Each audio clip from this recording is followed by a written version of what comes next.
Hi, this is Brass Check, and we are recording this on. It is August 9th.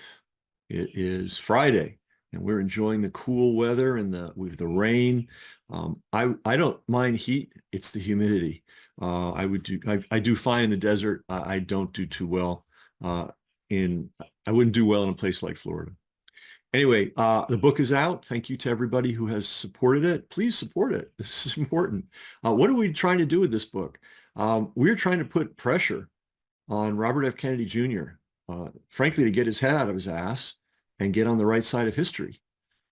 Just so you understand a little bit of history and why I think we can accomplish this. Some of you know the film that this book was based on, that we released this film in August of 2020, right? Many of the famous resistance leaders against COVID didn't figure it out until 2021, 2022. But anyway, we released this film in August of 2020, and it became the backbone, one of the backbones of this book, which sold 1 million copies, written by Robert F. Kennedy. And we are cited, I have the details in this book somewhere. Let me see if I can find it. Should be prepared, but hey, I don't have time to prepare. The real Anthony Fauci, 231. Just want you to, when I say things, I just want you to know they're backed up by documentation. Anyway, here's all the time. I don't know if you can see that, but this is all the places where Kennedy cited our book in his book. And we definitely changed the course of the book. He didn't really know too much about Fauci's age shenanigans, but he learned a whole lot from us. And a lot of that went into his book. And that was actually the most powerful part of his book, which, again, sold over 1 million copies in various forms. So a lot of my friends and colleagues are not optimistic that we're going to change Kennedy's mind. And I just want to say this, we here at Brass Check, we don't deal in optimism, right? We deal in what we think needs to get done, and we figure out how to get it done. And sometimes we get it done, sometimes we don't get it done. But we're doing everything we can, which is why we wrote this book, the book that's up here in the corner.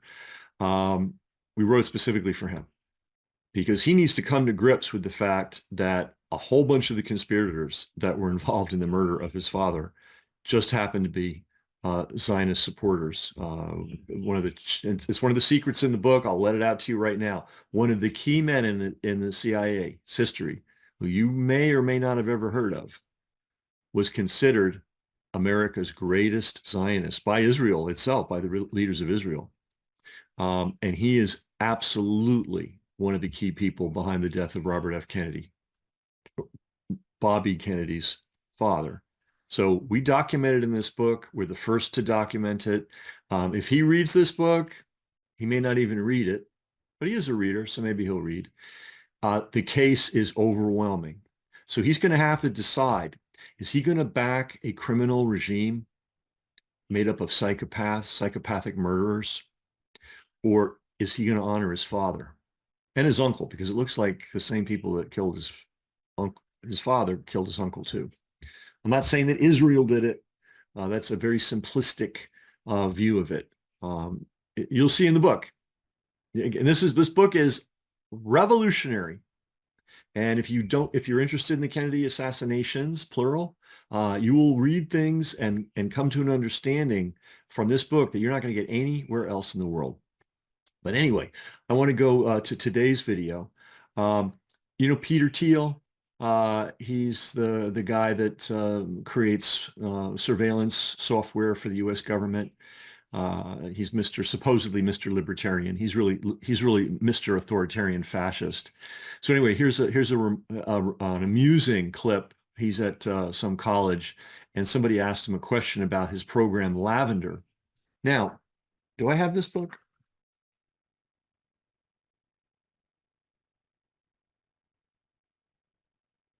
Before October 7th, and before Israel was using AI to pick targets and murder people, we wrote in this book that this was happening, that it was going to happen, that there would be wars based on AI, where AI picks the targets and AI pulls the trigger. And This book came out, I forget, but well before the actual demonstration of what we said was coming. So anyway, Peter Thiel and his company, I'm drawing a blank on it right now, but it doesn't matter, created a product called Lavender. And Lavender basically searches databases and says, yeah, this guy looks like a bad guy.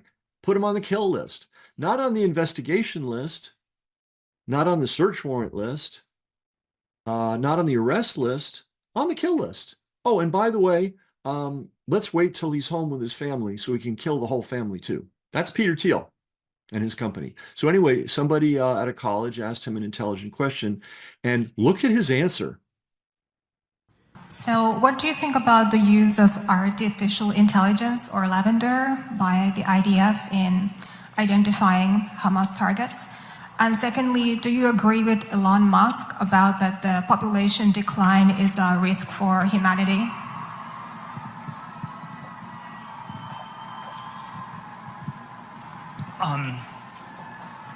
Look, I'm not,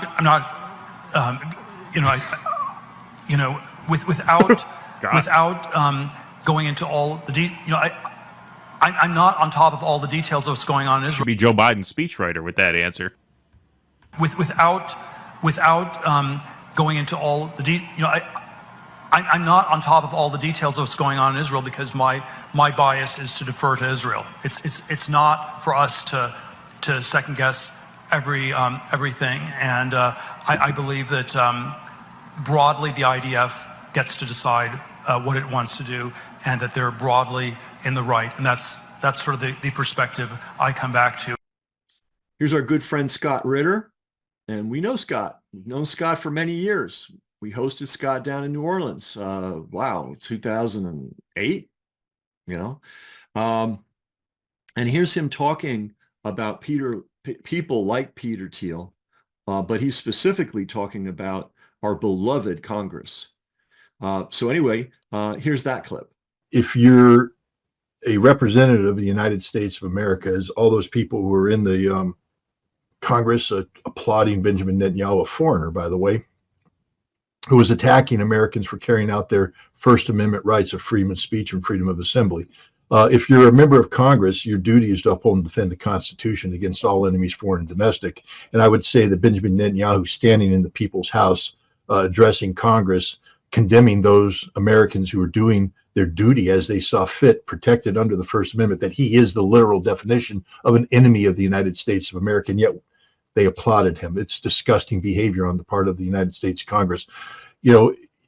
Freedom of speech isn't about supporting the speech that you agree with. It's about supporting all speech, whether you agree with it or not, especially if you don't agree with it, because that's when it needs to be defended, because there's a temptation to say, shut it down, close them out, shut them up. No, you never shut them up. If you don't like what someone's saying, come up with better ideas, say it better, debate them, but don't shut them down. Benjamin Netanyahu is an enemy of America, but even more so, every single one of those congressional representatives and senators who applauded that, they're enemies of America as well. Okay, so how is it that they get these people? How do they get them? Because you see them, they're got, right? News person asks them about Israel, and they don't just give you an answer. They go into freak out mode. We've seen that with Bobby Kennedy. He really disgraced himself many months ago when he was on, what's her name? Crystal Ball. I love that name, Crystal Ball show, where he was basically the most abhorrent pro-Zionist extremism shill that you can imagine. Why are these guys so uptight? What's eating them? Well, here's a suggestion of maybe what's going on in the background. It doesn't have to be some complicated Jeffrey Epstein deal with a secret island. You can subvert these people and control them a whole lot easier. So here's the clip. Like I said, I think they were trying to do some weird shit to me when I was in Israel. So it's like, go hang out with this chick over there. She's like, yeah, right. 14 like, oh, this girl wants to sleep with you. I'm just like, that's just weird. They're trying to push a girl to sleep with you, and then they go in that room and do it. And she's go in the room with the cameras that are hidden. Yeah, that's what it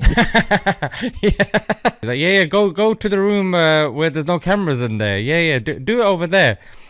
I hope he goes into more detail about this. Yeah, thankfully I was smart enough to say no. But looking back, that just popped in my head a couple weeks ago. Because remember there was this, I'm at this party and then throw this girl in my lap, but it didn't like feel like the regular like fan situation. Because I know fans. I've been being a fighter. Girls will come want to sleep with you, but like they more know who you are and stuff. And it was like, oh, this girl's a big fan. She wants to sleep with you. And I'm kind of like, she's attractive too, but looked a little young. But they think she's like 19 or something. Oh, so she looks young, but according to them, she's 19. We all know what it is. It's gonna end up being somebody that's like 15, but they look older. Lo and behold, they've got footage of you and you're in a compromising position. I'm just like, I don't like people trying to pressure me or anything sexual. And I was like, nah, it's good. But they were like so pushy about it. It was like really Get weird. in that room, but there's no cameras, man. Yeah, it's so weird that came to me. And I'm like, I remember the time it just felt really weird. It didn't feel nothing natural about it. And I hated when people try to press me to do anything sexually. So I'm just like, no. And I left. But like, imagine if it did go back there and then she wasn't of age. You wouldn't be here talking about I would be like Jordan Peterson right now. See, you wouldn't be here. You wouldn't be talking. The interviewer says... I was laughing at the fact that he said again, yeah, go to the room with no cameras in it. Obviously there's cameras in it. Yeah, that's how they say it. You know what I mean? You can't trust those. You can't trust Israelis. Right now, give them hell. Yeah, give them hell, Israel. Yeah, give them hell. Jordan makes Peterson. You wonder how many of these influencers have black. They all go to Israel. Everyone takes an Israel trip. Every politician. Yep. You've probably seen that Bobby Lee clip. He's an influencer as well. He went, but like he's saying, a lot of politicians in the US, they take their Israel trip as well. A lot of men's weakness is women. They probably throw some girl, they get them all makeup, get them a little older. Hey, go in that room.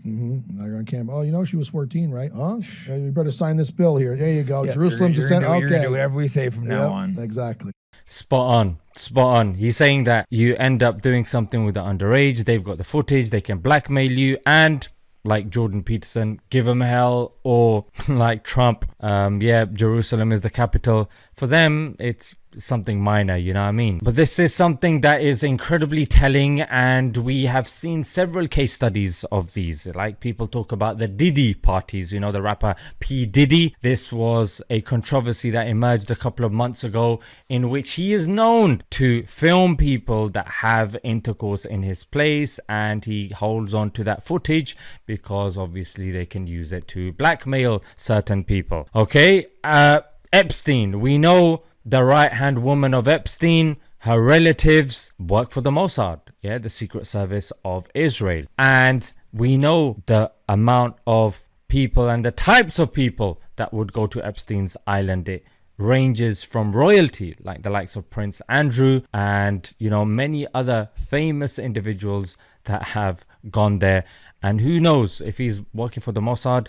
And we're seeing a lot of people silent with regards to what Israel is doing. In fact, seeing what Israel is doing, but yet defending them. Yeah, loads of people, shocking number of people. All right. And now we're going to replay something that we played very early in this whole catastrophe, this whole disgrace. A short list of some of the shills, the Zionist extremist shills. We don't call them Israelis because we hope, this is hope. This is that Israel could someday redeem itself, the country, right? Germany did. They got rid of their Nazis. Maybe Israel will get rid of their Zionist extremists. I think it'll be pretty hard, but it's technically feasible. So I don't talk about Israel so much as I talk about Zionist extremists. Also, I think that puts the focus where it belongs, right? Because you can be an American, like a congressman or someone running for president or a celebrity, and be a supporter of Zionist extremism. And if you're a supporter of Zionist extremism, you are a Zionist extremist, right? That's the law. If you support terrorism, they will come for you and you will be put in the same cage as the people that actually carried out the act. So I think fair is fair. If you're a supporter of Zionist extremism, you are a Zionist extremist. So we've made this film documenting. It's a small list. It's a short list. But we want to make sure that people know who's who and who continues at this late date. And what date did I say it was? It's August 9th. This has been going on October, November, December, January, February, March, April, May, June. Unbelievable. I don't know how they're holding on. And remember, this is targeting civilians. And it's specifically targeting children, you know, because that's their calculation. They want to destroy, they want to kill and maim the next generation. Because obviously the people for whom Palestine is their true homeland, the Palestinians, aren't going to give up their homeland. And God bless them. And anyway, here's the shills. Here's our shill film.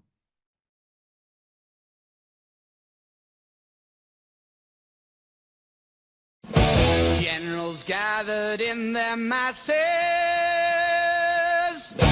just like witches at black masses. Evil minds that plot destruction, sorcerer of death's construction. In the fields of bodies burning, as the war machine keeps turning. Death and hatred to mankind, poisoning their brainwashed minds. Oh Lord, yeah.